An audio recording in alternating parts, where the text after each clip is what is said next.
We're back, and this time we've got gutter floppier than Prince Andrew when he heard the Epstein files were going to come out. So we've got to clear all this gutter out, makes it easier to take down. Then we're going to whip back up the ladders and we're ready. Luckily, this gutter was only being held on by the 2 joints either side and 1 bracket in the middle. So this come off absolutely lovely. Bring it down the ladder, chuck that away. We don't need that anymore. Now this was next door's gutter. Now somebody's notched it, so we need to make a little cut in that so that we can get our joint on there nice and tight. I don't know why people do that, absolutely unnecessary. Now this was the only bracket holding it up. Luckily it come out dead easy, tiny little screw holding that in. Now we can pop in our new joint. We always like to replace the joints whenever we connect to a neighbour's, don't like to leave there any chance of being a leak. Now to get our first bracket on, we use a teeny tiny little spirit level, just get that so it's absolutely in line with that joint, blast on a couple of screws, then that's done. Time to put a string line around it, and then we can run this string line down to the other side of the guttering, where we're going to do exactly the same with another joint and another bracket. So I'll see you there.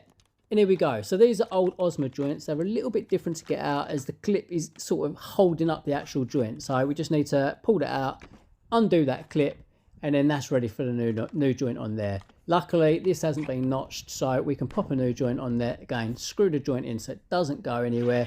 And then we'll be ready to put the bracket on again next to this. Holds it nice and tight, keeps everything supported.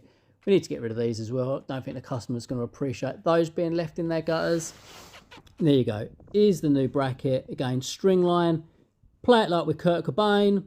As you can see, this fascia board is rock solid. No rot in it at all, so it will hold these brackets up lovely. Now, when I do my brackets, I always like to measure from bracket to bracket. That will give us a measurement. If you divide that number by the number of gaps that you've got, it will give you a nice equal measurement. So when you put your brackets on, they look even right throughout the run. This was 720mm, so we mark that on the fascia board, get the brackets in, do that all the way along, 720, 720.